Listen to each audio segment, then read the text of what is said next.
28 मार्च 2023 को विफाकी काबीना के खुसूसी इजलास में अदालती इस्लाहात के लिए कानून साजी का फैसला हुआ, जिसके बाद विफाकी काबीना ने सुप्रीम कोर्ट के आज खुद नोटिस को रेगुलेट करने के मुसव्वदे की मंजूरी दी। इस मुसव्वदे को प्रैक्टिस एंड प्रोसीजर एक्ट का नाम दिया गया था। बदलकर कौमी असेंबली और सेनेट से मंजूर करवाने के बाद सदर आरिफ अलवी को भेजा गया, लेकिन सदर ने बिल पर दस्तखत किए बगैर वापस भिजवा दिया। सदर पाकिस्तान ने 8 अप्रैल को बिल वापस भिजवाते हुए कहा था कि बादिउन नजर में ये बिल पार्लियामेंट के इख्तियार से बाहर है। बाद 10 अप्रैल को पार्लियामेंट के मुश्तरका इजलास में बिल मंजूर करवाने के बाद दोबारा सदर को दस्तखत के लिए भिजवाया गया। बेंचेस की तश्कील के हवाले से मंजूर किए गए इस कानून में कहा गया है कि अदालत उज़्मा के सामने किसी वजह, मामला या अपील को चीफ जस्टिस और 2 सीनियर तरीन जजेस पर मुश्तमिल एक कमेटी के जरिए तश्कील दिया गया बेंच ही सुनेगा और इसे निपटाएगा। कमेटी के फैसले अक्सरियत से किए जाएंगे। अदालत उज़्मा के असल दायरा इख्तियार को इस्तेमाल करने के हवाले से कानून में कहा गया है कि आर्टिकल 184(3) के इस्तेमाल का कोई भी मामला पहले मज़कूरा कमेटी के सामने रखा जाएगा। Supreme court practice and procedure act 2023 का नफाज सबकदोश होने वाले चीफ जस्टिस उमर अता बंदयाल की सरबराही में सुप्रीम कोर्ट के 8 रुकनी बेंच ने 13 अप्रैल को मुअत्तल कर दिया। चीफ जस्टिस काजी फायज ईसा ने मनसब संभालने के फौरन बाद ही इस मामले की समाअत के लिए फुल कोर्ट तश्कील देने का हुक्म दिया था। यूं अब अदालत उज़्मा के करीबन तमाम 15 जजेस इस केस की समाअत कर रहे हैं। काजी फायज ईसा के मुताबिक आज इस केस की समाअत का आखिरी दिन था, मगर अब केस की समाअत फिर कल तक के लिए मुलतवी कर दी गई है। यहाँ ये वजाहत जरूरी है कि चीफ जस्टिस काजी फायज ईसा ने 3 अक्टूबर को समाअत के आगाज में भी यही कहा था कि उम्मीद है इस केस को आज ही निपटा दिया जाएगा। ये केस अभी निमट नहीं सका, मगर इसमें रिमार्क्स जारी हैं, दलाइल जारी हैं और वो 2 ही नहज पर आगे बढ़ रहे हैं जो मुस्तकिल बार बार उठाए जा रहे हैं। मुनीब साहब, सबसे पहले आपसे ही चीफ जस्टिस साहब ने जो रिमार्क्स दिए, पार्लियामेंट ने अच्छी नीयत से कानून साजी की है, उनका ये पॉइंट ऑफ व्यू है, जो हमें अल्फाज बदल कर या एक डिफरेंट तरह से वो बार बार जब इजहार कर रहे हैं, रिमार्क्स दे रहे हैं, ये दिखाई दे रहा है। एजाजुल एहसन साहब हैं, मुअज़्ज़िज़ जज साहब, उनकी तरफ से कहा गया पार्लियामेंट रूल्स नहीं बना सकती है, रूल्स बनाने के लिए कानून साजी भी नहीं कर सकती, ये इख्तियार सिर्फ सुप्रीम कोर्ट के पास है। कानूनी आरा वाज़े हो रही हैं बेंच की और वो मुस्तकिल 1, 2, तीसरी मतलब दलाइल से ज्यादा हम जजेस को या जजेस के आपस में मुकालमे को सुन रहे हैं। शुक्रिया। देखिए, मेरे ख्याल में अहम बात यह है कि ये तो खैर एक हौसला अफजा बात मैं ऐसे कहूंगा कि डिफरेंस ऑफ ओपिनियन नजर आना चाहिए और कोई फौज की ड्रिल तो हो नहीं रही कि जिसमें जो कमांडर ने कह देना है बाकी सब ने भी वही कहना है। यहाँ अच्छी बात है कि हर जज अपना जो ज़हन है उसका इस्तेमाल कर रहा है या अपनी राय या अपनी इंक्लिनेशन जाहिर कर रहे हैं। यहाँ तक तो बात दुरुस्त है। जहां तक आपका बुनियादी सवाल है और उसके अंदर उसके इर्द गिर्द जो चीज घूम रही है कि ये समाअत मुकम्मल क्यों नहीं हो पा रही, देखिए इसके अंदर क्योंकि एक तो पिटिशनर्स हैं, फिर जारी बात है वकला, लेकिन कुछ और वकला को भी नोटिस जारी किए गए हैं क्योंकि मामला ऐसा है क्यों कि इस पूरे इशू के साथ ऑल्दो वकला को इससे कोई तकलीफ नहीं होनी चाहिए। ये तो सुप्रीम कोर्ट के अपने अंदर एक इंटरनल मामला है, ना ही किसी को ये इख्तियार सुप्रीम कोर्ट से बाहर दिया गया है। जज साहिबान ने जो सीनियर मोस्ट जजेस हैं आपस में बैठ के डिसाइड करना है कि बेंचेस कैसे बनेंगे, सुओ मोटो कैसे लिया जाएगा, जिससे इससे रिलेटेड जितने भी मामला थे, और चीफ जस्टिस अपनी पावर्स को डेलीगेट कर रहे हैं जो कि बड़ी अच्छी बात है।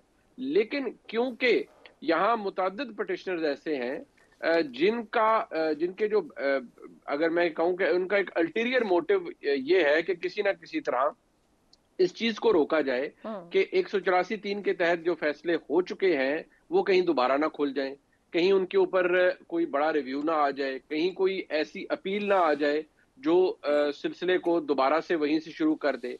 क्योंकि देखिए जो पहले बहस होती रही वो तो ये थी कि जी आप फिर सुप्रीम कोर्ट के जस्टिस एजाजुल एहसन साहब, ये जनाब मुनीब अख्तर साहब फरमाते रहे, आयशा मलिक साहिबा भी फरमाती रही कि जी इस तरह तो सुप्रीम कोर्ट का कोई फैसला फाइनल होगा ही नहीं। लेकिन इसमें डिस्टिंक्शन है ना, जो फैसला नीचे से अपील स्टेज से ऊपर आता है, सेशन कोर्ट, हाई कोर्ट, फिर इंट्रा कोर्ट, फिर सुप्रीम कोर्ट, वो तो और चीज है।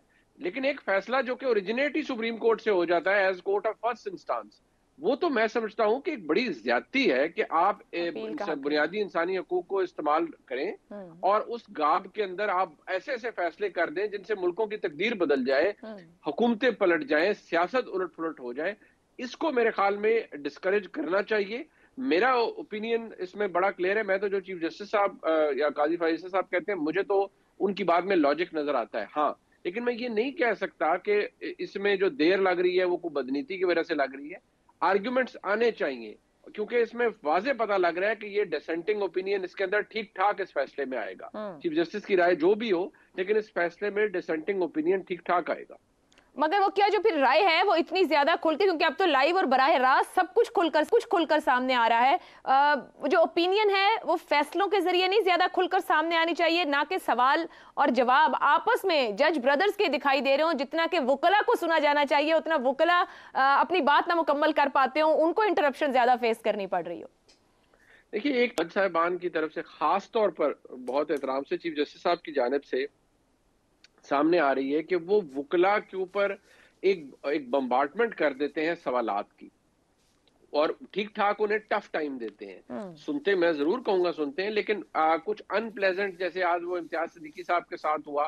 देखिए, जज जो इतने सीनियर स्टैंडिंग के वुकला होते हैं, बेशक उनका टिल्ट, उनका पिटिशनर कोई भी हो, वो that is besides the point. Issue is कि इतनी एक जो तलखी किसी सिचुएशन है, ये कोर्ट में नहीं पैदा होनी चाहिए, वो हो गई है, जिस वजह से वो एक इंप्रेशन ये क्रिएट हो गया। चीफ जस्टिस साहब भी कोई बिल्कुल साइलेंट स्पेक्टेटर नहीं है। अच्छी बात है, वो इसको बड़ा इंक्लूसिव रख रहे हैं, जज साहिबान भी सवाल पूछ रहे हैं, लेकिन आप उसमें देखिए ना कि वहां तो ये हो रहा था कि आज वो जो एक और खातून जज साहिबा है, मुसरत जलाल साहिबा, वो जी मुसरत हिलाली साहिबा, वो मुझे आज वक्त मांगती हुई नजर आई कि जी हमें भी सवाल करने का मौका दें। ठीक, तो ये मुझे लग रहा है कि ये एक समाअत तो हो रही है, लेकिन बसंत एहतराम एक कॉन्टेस्ट भी हो रहा है जज साहिबान के बीच। ठीक है जी, समाअत तो हो रही है, मगर आपस में भी एक मुकाबला जरूर है। हसन निसार साहब, पब्लिक आय में आला अदालत को खुद लेकर आए हैं जज साहिबान, और अब अवाम भी इसको सुन रही है।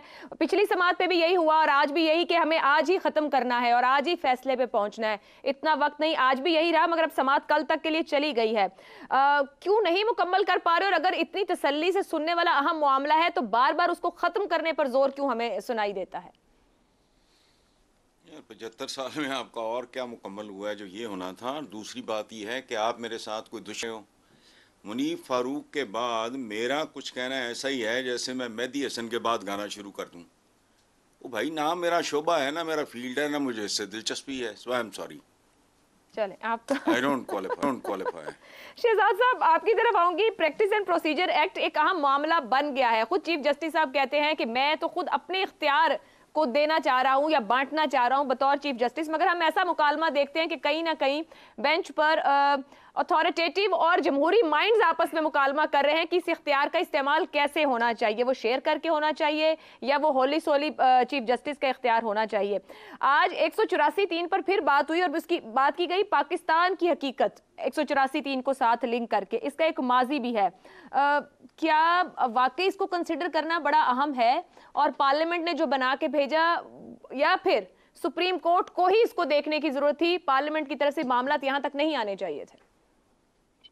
आयशा, देखिए 184 ये procedures and parliament procedures and practice act जो पार्लियामेंट ने हमारा तश्कील दिया, इससे पहले हमें क्या पता था कि जो चीफ जस्टिस, कोई भी चीफ जस्टिस हो, कि वो एक आदमी से मशवरा करता है, बिल्कुल ही मशवरा नहीं करता, 10 से करता है, सबसे करता है, और उसके बाद बेंच भी बनाता है या उसके बाद उनको एलोकेट कर देता है केसेस। हमें तो नहीं पता होता था।